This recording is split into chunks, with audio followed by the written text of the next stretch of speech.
After Wei Wuxian returned to cloud recesses, he had yet to meet a significant elder, Qingheng Jun. Back then, the small box he stole was a cherished relic of Qingheng Jun's wife, which he had treasured for many years.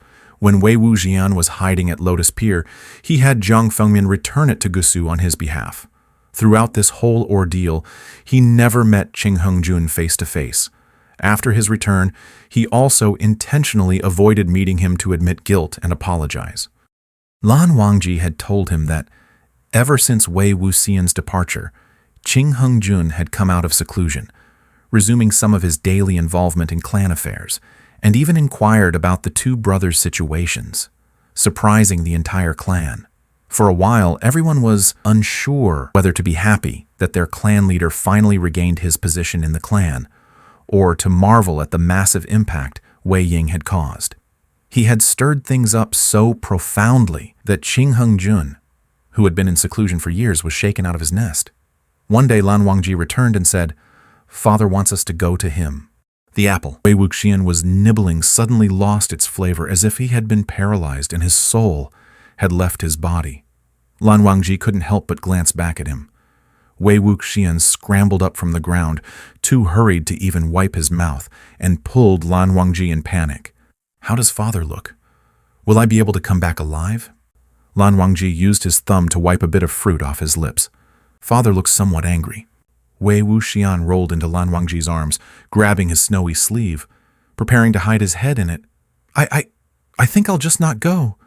"Don't be ridiculous." Lan Wangji pulled him out, hugged and rubbed him for a while. "At most, he will rebuke us. There's nothing to be afraid of." Wei Wuxian clung to his neck, biting his lip. "What is Qingheng Jun like when he rebukes someone?" Lan Wangji lowered his eyes and said softly, "Father has never rebuked us. If he weren't so scared, Wei Wuxian would have comforted this little old-fashioned who never had fatherly love." He blinked, and for some reason he saw a trace of tenderness from Lan Wangji's calm demeanor. His eyes widened. He said incredulously, "Lan Zhan, don't tell me. You're looking forward to being rebuked by Qingheng Jun." Lan Wangji raised his eyes slightly and slowly shook his head. "I'm just a bit happy that father is talking to us again." "Lan Zhan!" Wei Wuxian lunged at him, nearly knocking them both to the ground. Lan Wangji managed to hold him, only to hear him exclaim disappointedly, "You can't be so spineless. You need a sense of crisis. You don't know how terrifying it is when someone who never rebukes suddenly starts rebuking. Back in the day, when I was grilling fish at midnight, I nearly burned down the ancestral hall at home. Uncle Jiang gave me such a scolding. I almost thought he'd throw me back where he picked me up from." "Don't worry." Lan Wangji stroked his hair. "I'm here." Wei Wuxian's crying was very mournful. "Husband, if I don't survive this time, you mustn't remarry, or I will turn into a vengeful spirit and haunt you." Lan Wangji shook his head. "Stop fooling around. Father is waiting for us." When they reached the coldness room, Wei Wuxian knelt tremblingly, while Lan Wangji was called forward by Qingheng Jun. Just as Wei Wuxian thought Qingheng Jun might be so angry that he would personally administer punishment, he saw Lan Wangji being hugged tightly by his father. Qingheng Jun's trembling hands held Lan Wangji's shoulders, stroking his hair, his lips quivering as if he was desperately trying to speak, but couldn't. Lan Wangji was truly taken aback, standing there in a daze. After a while, he finally reacted, hands hidden under his sleeves, hesitantly reaching towards Qingheng Jun, but he seemed unaccustomed to embracing his father. As soon as his fingers touched the latter, he timidly pulled them back. A slightly choking voice came from beside Lan Wangji's temple. "Just now I was thinking of your mother, not trying to scold you. Wangji, all these years have you blamed me?" Lan Wangji shook his head slightly, his usually expressionless face giving away nothing, simply allowing his father to hold him like a child. Wei Wuxian suddenly realized that Lan Zhan was just like him, a teenager in his early teens who had long lost his youthful innocence. At such a young age, he bore the expectations of his clan and the responsibilities of his family, all due to his father's absence. His uncle Lan Qiren, who had also lost his elder brother, took on the role of a strict father and stern teacher, turning the expectations he once had for his elder brother into rigorous guidance, placing tenfold and hundredfold pressure on these two young brothers. As they grew older, due to the clan leaders stepping back, the two brothers were prematurely pushed to the forefront, having to learn to manage clan affairs before reaching adulthood. Fooling around, throwing tantrums, sulking, running away. These were privileges Wei Wuxian still enjoyed but were things Lan Wangji never had. After getting married, Wei Wuxian's daily life, business, and studies were meticulously taken care of by Lan Wangji. He managed everything visible and invisible, tirelessly attending to every detail.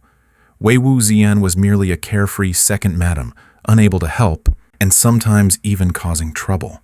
Wei Wuxian pondered that in the future he should learn some skills from Lan Qiren to manage clan affairs, to alleviate some of Lan Wangji's burdens. If even Wei Wuxian, who had only been a part of the family for a few months, could think of this, Qingheng Jun as a father certainly knew this too. His years of avoidance brought burdens and constraints to the two brothers. In the difficult and complex circumstances, he made the choice, but couldn't face the consequences of unable to face the clan, his wife, the young brothers, or even himself. For many years, he struggled with self-reproach and the fear of others' condemnation. He was fearful of condemnation of clan members, even more fearful of the two brothers who bore unwanted burdens because of his decisions. Just moments ago, he asked a question that had weighed heavily on his heart for 10 years. Wei Wuxian couldn't imagine the amount of courage Qingheng Jun gathered to ask that question, nor could he imagine his feelings upon receiving Lan Wangji's slight shake of the head as an answer. After Lan Wangji returned to his seat, his movements were still stiff, seemingly not yet recovered from his father's embrace. Wei Wuxian smiled at him, grasping his hand hidden under the sleeve. The two of them stared at each other. Their gaze parted when Qingheng Jun coughed. Wei Wuxian's heart skipped a beat, thinking there wouldn't be any hugs for him, and glanced at Qingheng Jun. His expression, as unmoved as Lan Wangji's, carried an inherent authority. Wei Wuxian's heart leapt into his throat. Qingheng Jun, no. Father, Wei Wuxian lowered himself, his eyes and nose scrunching together, feeling it was best to apologize. Father, I was wrong. I shouldn't have taken Mother's belongings. Making you sad, you can hit or scold me. Beside him, Lan Wangji lowered himself too. Father, don't blame Wei Ying. It's all my fault. I didn't take good care of him, forcing him to resort to such measures. Father, punish me instead. Qingheng Jun set down his teacup. I was indeed angry, but now I'm not anymore. This incident with Xian, albeit unintentional, made me realize a lot of things. In fact, I have to thank you. Wei Wuxian hesitantly looked up halfway, seeing that Qingheng Jun was indeed addressing him, and couldn't help but ask, Thank me? Exactly. Qingheng Jun made a gesture, indicating for the two to stand up. Moreover, I just learned today that this keepsake of Wangji's mother was meant for you. Since it originally belonged to you, there's no need to call it stealing. Meant for me? Wei Wuxian was completely stunned, and Lan Wangji also showed a look of confusion. Have you never opened it before? Wei Wuxian looked at the dark-colored small box on the table, its wooden surface smooth from frequent touching. Qingheng Jun shook his head. Why don't you open it and see for yourself?